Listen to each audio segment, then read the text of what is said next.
The French military operation, Serval, against Islamists trying to take control of northern Mali has moved into a new phase, the deployment of troops. While air raids have not stopped, now 800 French soldiers are on Malian soil. President François Hollande has said this number will soon rise to 2,500. Notre mission n'est pas achevée. Our mission's not over, he said in Paris. Rappelle qu'elle consiste à préparer le déploiement. Remember, it is to prepare for sending in an African intervention force pour permettre au Mali to allow Mali to recover its territorial integrity in line with the resolutions of the UN Security Council. du Conseil de sécurité.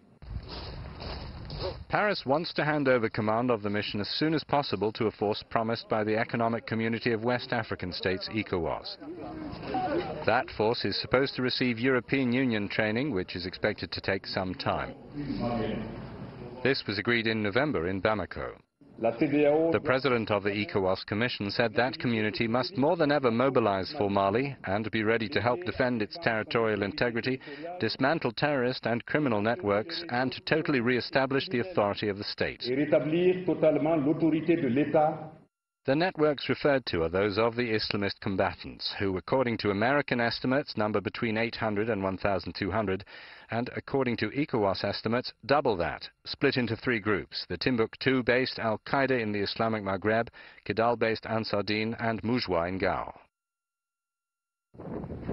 Their offensive, launched last week, which triggered the French decision to intervene with air power, suggested these three groups will work together against the French-initiated intervention. They are extensively linked. Ansar Din was founded by Malian Tuareg leader Iyad Aghali, who became more radical after spending time in Saudi Arabia and distanced himself from his former allies in the North Malian separatist movement for the liberation of Azawad. This expert based in Senegal says the three groups are different in little more than their names. Qu'y a-t-il de différent entre? Who can find the difference between AQIM and Moujwa, he asks, when they all agree Islamic Sharia law must be imposed? Is it a question of skin color? Because it's plain to see that the Moujwa are mostly from West African countries, especially Nigeria, Benin and Togo.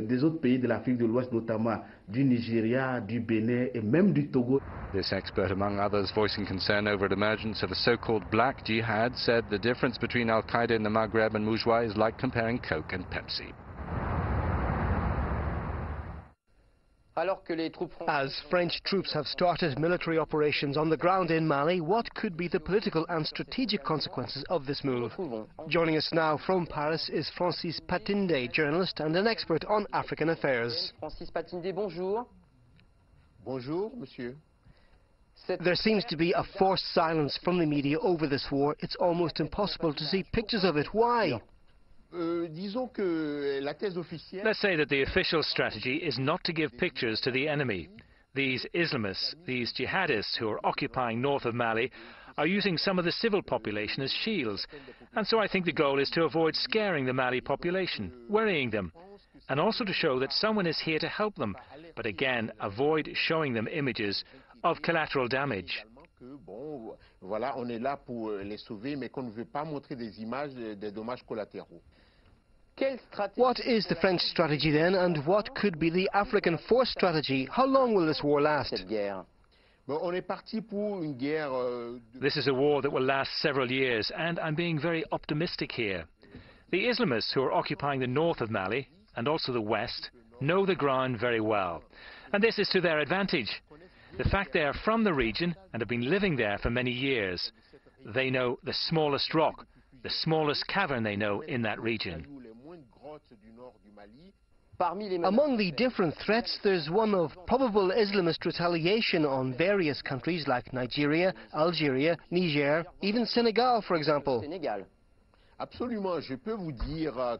Absolutely. And I can tell you the intelligence services, the army, and the security forces of Senegal are on maximum alert. But Senegal is not the only country which is exposed right now. Niger is a neighbor of Mali. There is Algeria. I think it is the country which knows jihadists best, especially Akim. But the most fragile countries in the region are Senegal, Niger, maybe Guinea, and then Ivory Coast. On Thursday in Paris, there will be a conference about the humanitarian situation and human rights in Mali, hosted by the Foreign Affairs Ministry. What's your view on it? It is important. It proves that we are already in a post-war reflection. And this is a pretty good signal because, as the French Defense Minister said, you do war to destroy an enemy, but you have to think of the civil population and their return after the war. Put the structures back into operation. For months, these jihadists have been cutting off arms, molesting women for adultery, banning people from smoking or going to the movies or playing football. This is unacceptable.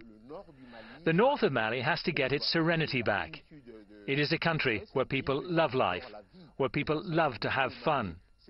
They are poor, but they are good people. Their Islam is tolerant. Mali needs the serenity of its charms back. Merci Francis Patindé d'avoir répondu aux questions d'Euronews. Je vous remercie.